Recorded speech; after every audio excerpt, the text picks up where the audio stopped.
सुनेत्रा पवारांच्या विनंतीला मान देत बारामती पोटनिवडणुकीतून अखेर काँग्रेसची माघार। तरीही निवडणूक बिनविरोध नाही, 23 उमेदवार रिंगणार, 30 जणांकडून उमेदवारी अर्ज मागे। बारामती पोटनिवडणुकीसाठी भाजपकडून स्टार प्रचारकांची यादी। तर एकेकाळी अजित पवारांविरोधात निवडणूक लढलेले पडळकर आता सुनेत्रा पवारांचा करणार प्रचार।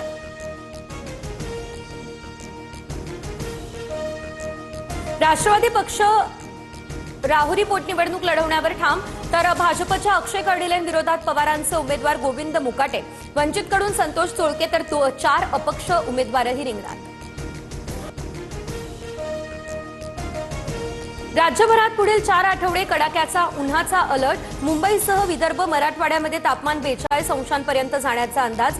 एप्रिल अखेरपर्यंत ते मेच्या सुरुवातीपर्यंत उष्णतेची लाट अधिक तीव्र होणार असल्याचा अंदाज। सोलापूर शहरातल्या पाणीपुरवठा आज बंद असेल। होडगी रोड या ठिकाणी मुख्य पाईपलाईन फुटली, त्यामुळे पाणीपुरवठा विस्कळीत। पाईपलाईन दुरुस्तीचं काम सुरू।